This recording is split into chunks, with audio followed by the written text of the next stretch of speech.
is our view. This threat of poisonous alcohol and the consumption of narcotic drugs is a serious threat, the same level as terrorism and banditry. And therefore, we want to say, starting today,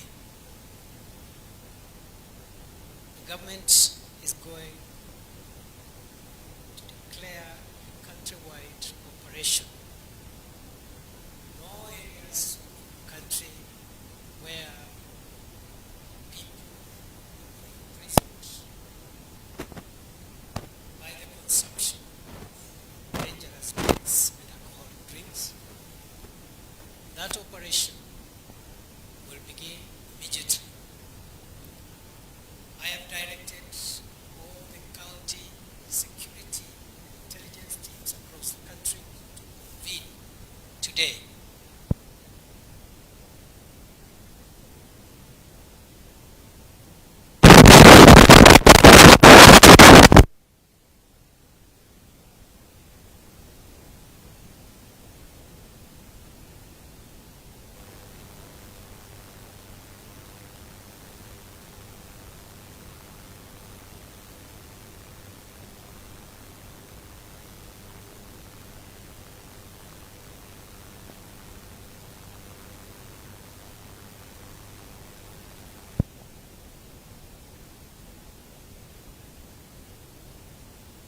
Station level, who were in office when this matter happened, to step aside. And we have recalled all the officers from the County Commissioner of Kirinyaga, County Police Commander, the County Criminal Investigations Officer, the County SIPU Commander, and all other heads of security of the county. They have all been recalled, and new officers have been posted and have reported already. At the same time, the government has also recalled and asked all security heads at the sub-county level to similarly step aside.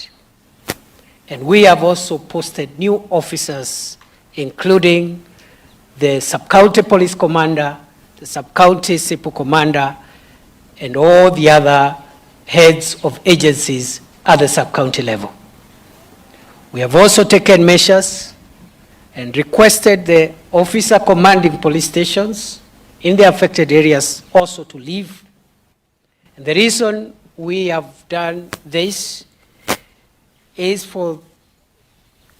because, first and foremost, we will conduct an impartial inquiry to find out exactly what happened.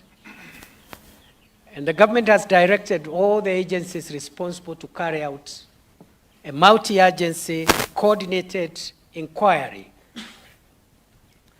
And this inquiry will help us to establish if any of our officers had a role to play through their action or inaction, which led to the death of so many of our people. I want to promise on behalf of the government of Kenya that any officer, any public official from whatever agency of government who may have contributed to this terrible loss of life will have to face not only removal from the public service, but also we will prosecute each one of them. I also want to say that all the officers who have been asked to step aside, we have not made a determination yet whether they are responsible or not, and therefore we will conduct a fair inquiry so that we also don't punish innocent public servants. The inquiry will also be extended to junior ranked officers, because besides the commanders, we are getting information that some of the junior officers in the National Police Service, in the national administration structures, and other agencies could also have contributed to this unfortunate event and the consequences that this event has brought on us. I also want to announce that the seller of this poisonous drink is a notorious offender who had been arrested before and taken to court 16 times. And every time they were released on very, very lenient bond terms. And therefore, it ought to be clear that it is not entirely true to say that public officials or law enforcement officials have not done their job. It is also true that certain officials of the judiciary have let the people of Kenya down and frustrated the law enforcement efforts of our officers. Nevertheless, and notwithstanding the many arrests and prosecutions on this character that we've carried out, this time round we have arrested him once more. Mr. John Mureithi is in custody, and we have obtained custodial orders to keep him in custody until we complete our investigations.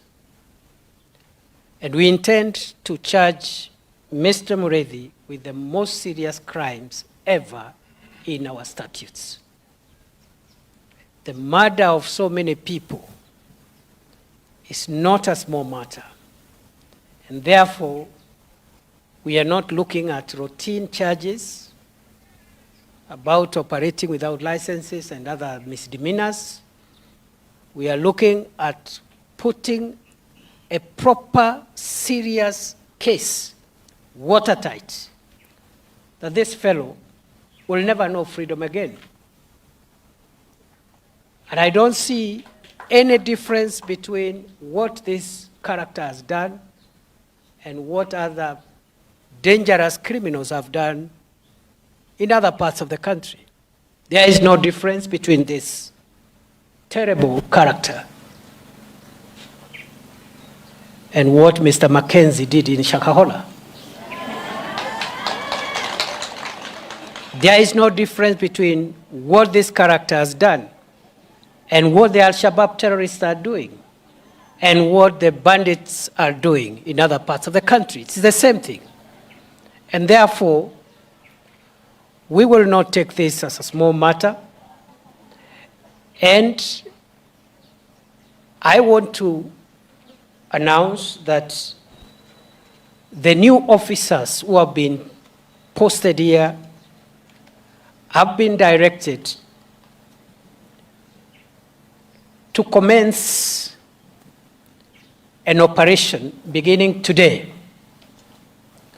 to make sure that other characters who are doing similar business and who are hiding and using their connections to frustrate and kill the people of Kenya, that those characters are also apprehended before they cause us more harm. And therefore, with me here is the new County Commissioner for Kirinyaga County, Mr. Hussein Alasson. That is our new County Commissioner.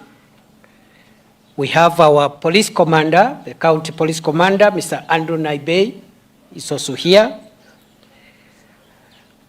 His deputy in this county is going to be Mohammed Jasso. And for the sub-county teams, we also have another Deputy County Commissioner, DCC, for this region.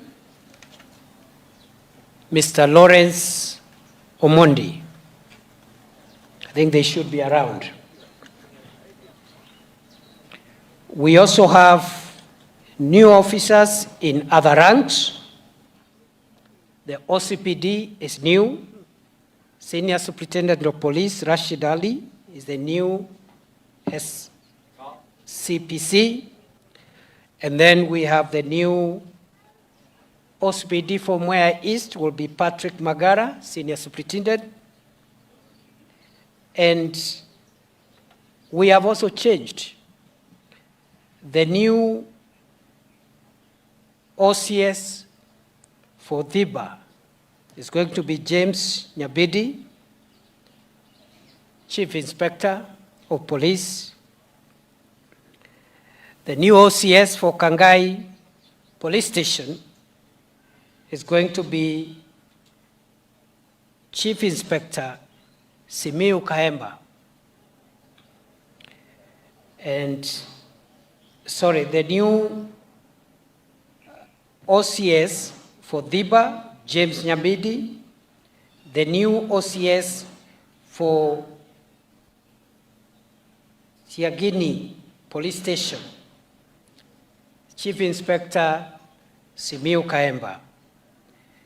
The new OCS for Kangai Police Station, Chief Inspector Smith Kile. The new OCS for Mutitu Police Station, Chief Inspector Crispus Ojwang. The new Deputy OCS for Kangai, Inspector Daniel Lepoya. These officers have been brought here with one mandate. They must roll back whatever has gone wrong here in Kirinyaga County. They must make sure that this challenge is addressed and make sure that we don't have loss of lives going forward. And as I've said, that operation begins immediately. We have also initiated a program to assist our people who are chronically addicted to alcoholism and drugs. And therefore, our chiefs and assistant chiefs have been instructed to collect data from every village of all chronic addicts so that we can take them for rehabilitation. That way we'll be able to support the community from the demand side of this problem. But other than dealing with the demand and law enforcement, the government is also going to address the supply issue. And the supply issue will be addressed in two ways. First,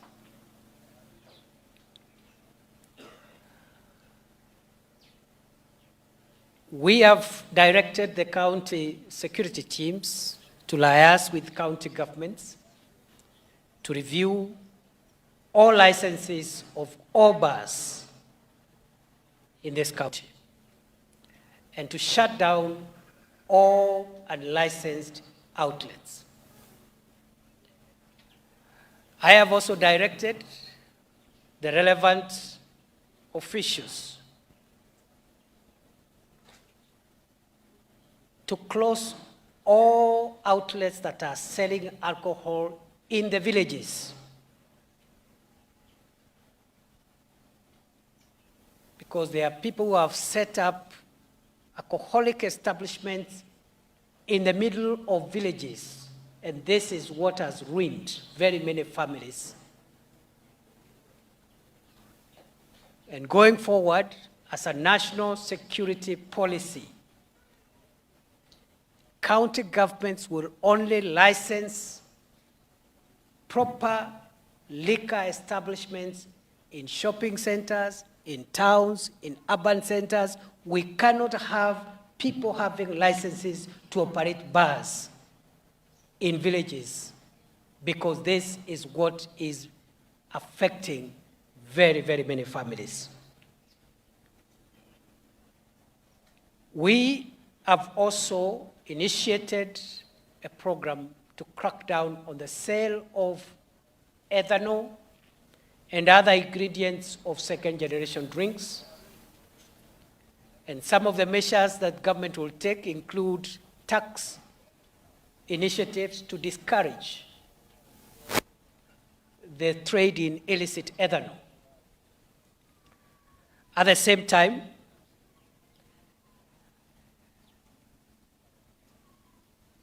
of terrorism and banditry by having a continuous, permanent operation until this problem is gone.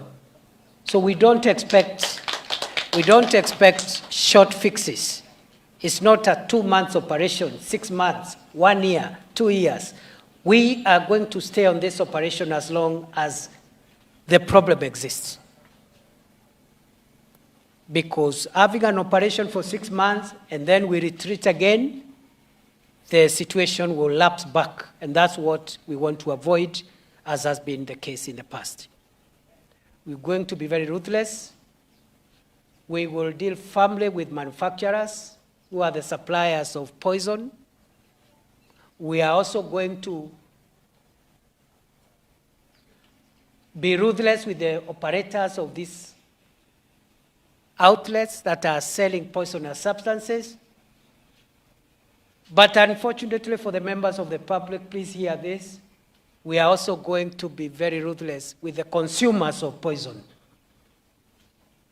Because when you hear your brother, your neighbor, died yesterday from poison, and you wake up to go and look for that poison the following day, it means there is a problem. So we'll take you to rehabilitation. But before we do that, in the meantime, when we catch up with you, we'll also be very ruthless with you.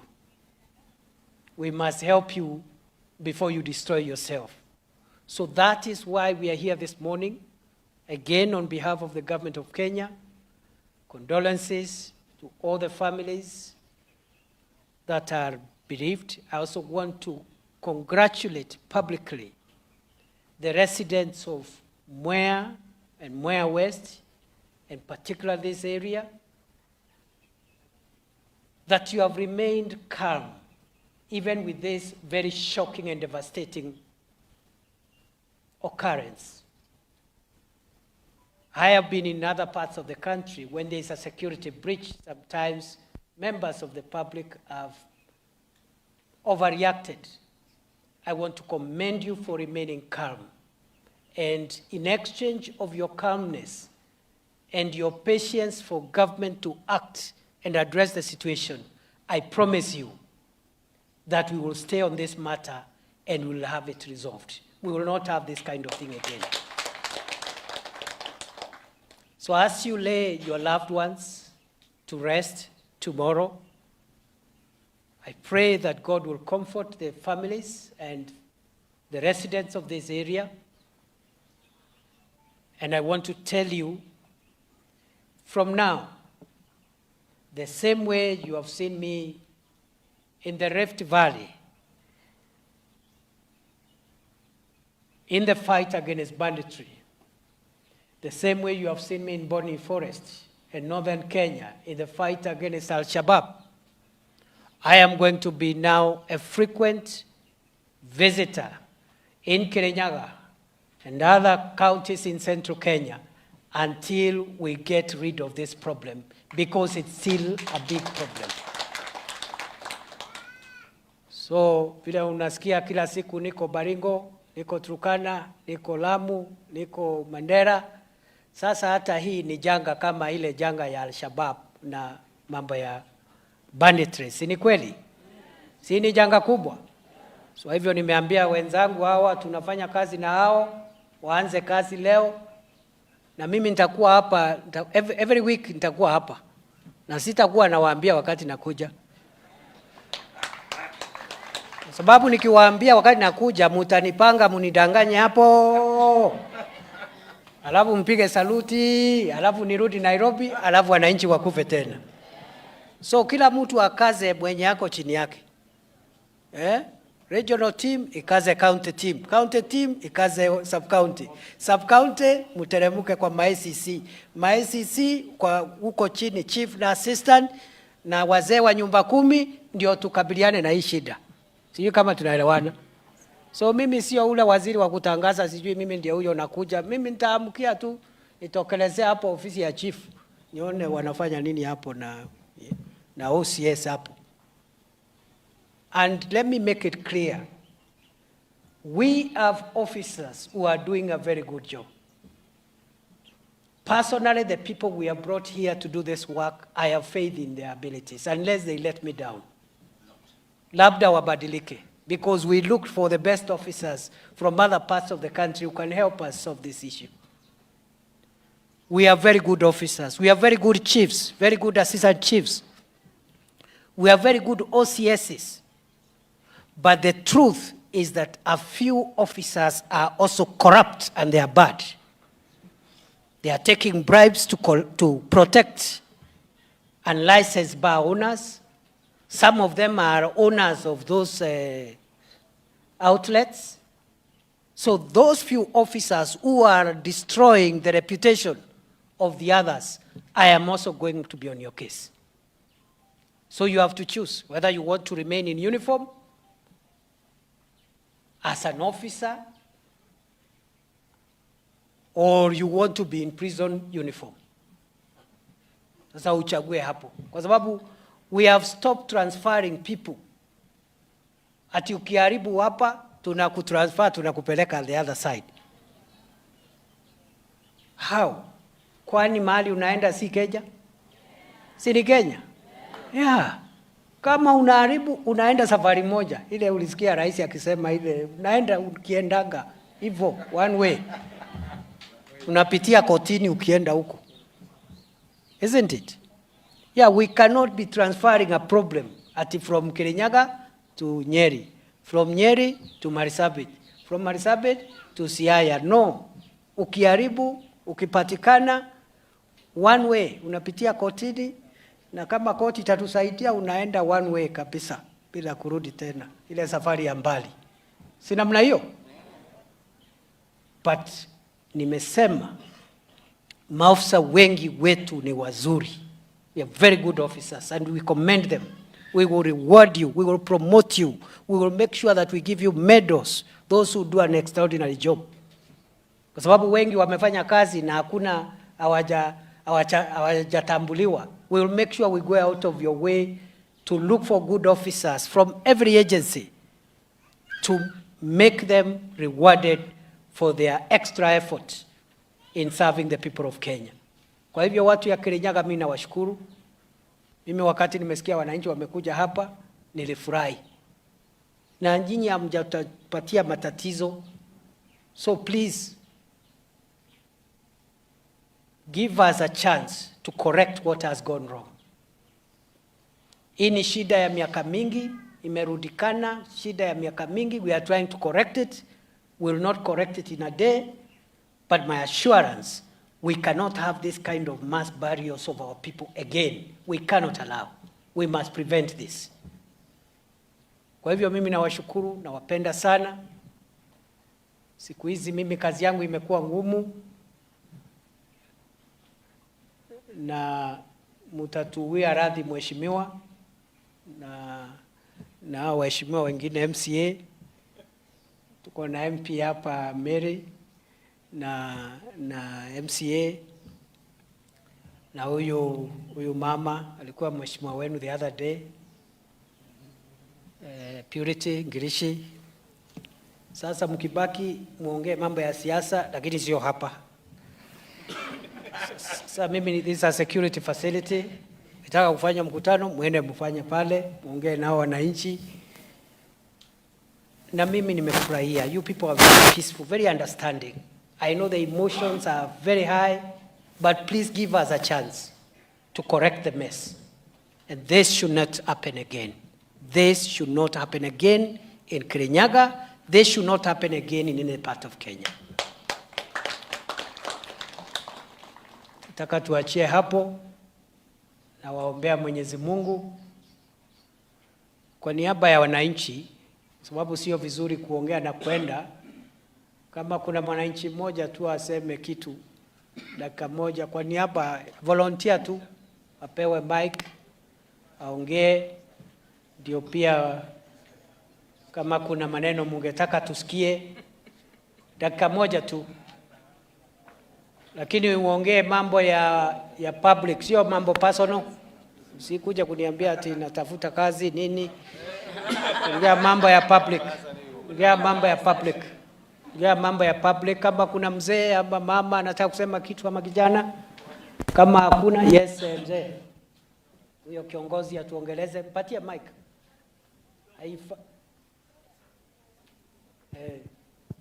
Kwa tu briefly kwa niaba ya wananchi.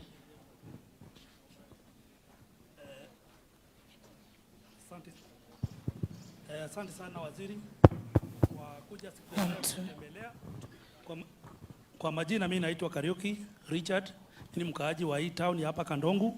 Kwanza kabisa ningetaka kushukuru kwa ile jukumu umechukua kuja kushughulikia kwa hii janga, na tumefurahi vile umefanya kwa mambo ya security. Hiyo tumekupongeza.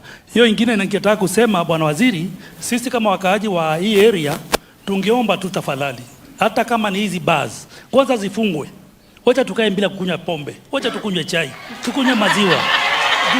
Hii pombe hata sasa hivi tunaongea bado iko tu waziri. Sasa hii ukiwa hapa kwa mkutano, kuna mmoja hapa ameletwa, amekimbizwa Kerogoya. Sasa hii juzi wengine watatu wakaletwa tu hapa kwa hospitali, wakakimbizwa Kerogoya. Wawili wakaaga, mmoja ako kwa ward. Sasa tunauliza, amepotea macho. Tunauliza mpaka lini? So tafadhali tungekuomba hizi vitu tufunge kabisa. Si ndio wananchi? Tufunge kabisa. Tufunge zote. Tufunge kidogo. Hata afadhali miezi 2, miezi 3 uangalie hii maneno. Hiyo ingine waziri tungetaka kuomba. Tungetaka kusema hivi. Hii maneno ya sisi kama commissioner. Umesikia ile wananchi wanasema? This is a serious problem. Tafuta watu ya county leo. Mimi nataka nirudi hapa leo, ni siku gani? Friday. Tarudi hapa Wednesday.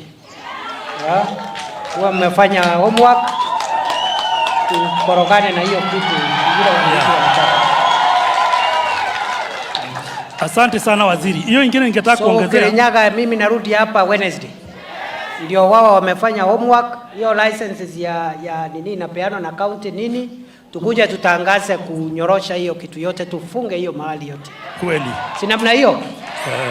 Na kama kuna ile inajulikana hata haina license, isingoje Wednesday, ifungwe leo saa 8 nikitoka hapa.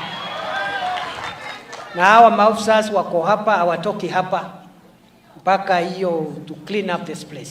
So mimi nawashukuru, asante mzee, umeongea vizuri. Kuna kitu hiyo ingine tu ningetaka kuongezea bwana waziri, ni maneno wale watu tu waliaga hapo hiyo date 26. Kuna wengine wameaga nyuma. Kama wao wawili wa nyumba moja, wa familia moja. Brothers wameenda juzi tu. Tungeweza tu kuuliza serikali, kwa sababu uko hapa, tafadhali hiyo familia ni familia haina uwezo. Tungekuuliza mpaka wao waweke kwa ratiba ya hao watu wengine wameenda, ndio at least tuwapumzishe na familia isisumbuke. Na ukifanya hivyo waziri, tutashukuru kama wakaaji wa hapa. Asante sana waziri. Pigieni hiyo mzee makofi, ameongea vizuri. Serikali itasaidia familia zote ambazo zimeathirika, ikiwemo ile familia ambazo zimepoteza wapendwa wao jana. Na kama mnavyojua, katika hafla ya kesho Mheshimiwa Naibu Rais atakuwa hapo. Kwa hivyo tutapanga hili jamii zote zihusishwe, na Deputy President atatangaza ile intervention tunaenda kuweka kama serikali ya kusupport all the families. Nafikiri nashukuru hao watu, kama ingejulikana ingekuwa possible waanze kujipanga, kwa sababu lazima tufunge hizo sehemu zote. Na shida moja imekuwa mambo ya maafisa wetu wachache ambao wanapokea hongo. Si ni kweli? Au maafisa wakiwachwa watawaambia tumeongea, tumesikizana. Hapa hakuna ofisa wa kuhongwa. Kwa hivyo kama kuna mtu hapo anatayarisha hongo, ajue wale wa kuhongwa hakuna mwenye ako hapa. Hakuna mwenye wa kuhongwa ako hapa. Hakuna OCS wa kuhonga. Na nimesema hata wale askari junior ambao wamekaa hapa sana na wamevurugana na wananchi, wameanza kutatiza usalama hapa, hata wao tutafukuza. Si namna hiyo? Tuwezi tukupunish tu wale wakubwa alafu tuache wadogo pale hapo, wengine wamemea pembe. Kwa hivyo hakuna mambo ya kuhongana na hakuna mambo ya mtu sijui anajua nani, ati huyu ni rafiki ya OCS, huyu ni rafiki ya minister. Hakuna urafiki hapa. Tutangangana hata na kama mnataka kujua ni we are going to be serious, mungojee hiyo Wednesday nikirudi hapa mtaona. Yeah? Nobody is protected. Tuko na habari kuna wengine hapa wanajuana na wakubwa wote. Sijui anajuana KRA, anajuana na KEBS, anajuana na OCS, anajuana. Hiyo mambo yote ya kujuana imeisha leo. Si namna hiyo? Asanteni sana. I have to rush to something else. Maybe mheshimiwa 1 second, you can say jambo 1 second kwa sababu ya watu, you can use my mic second moja, and then mheshimiwa tufunge. Asante sana bwana CS and wakandongu muriega. Sisi tumeshukuru bwana CS kwa zile hatua ambazo umechukua wewe binafsi kututembelea hapa. Watu wa hii area Mwea West na Mwea constituency wanapendanga wageni, lakini huu wakati umekuja kusuruhisha hilo jambo, na hiyo hatua tutaifuatilia sisi wenyewe kama viongozi. Sisi tutapeana mwelekeo wetu kama county government, na ningetaka, mimi ni deputy speaker pia wa mbunge la Kirinyaga, ningetaka kukuelezea kwamba licenses zote za baa ziliisha 31st of December. Kwa hivyo saa hii hakuna license. Liquor License Board ndio sasa ina process zile applications za wale wangetaka license. Kwa hivyo baa zote zikifungwa, sisi kama county government, sisi tunaunga mkono hiyo. Ile tuwego huko. Na vile mzee amesema hapa, tumechukua details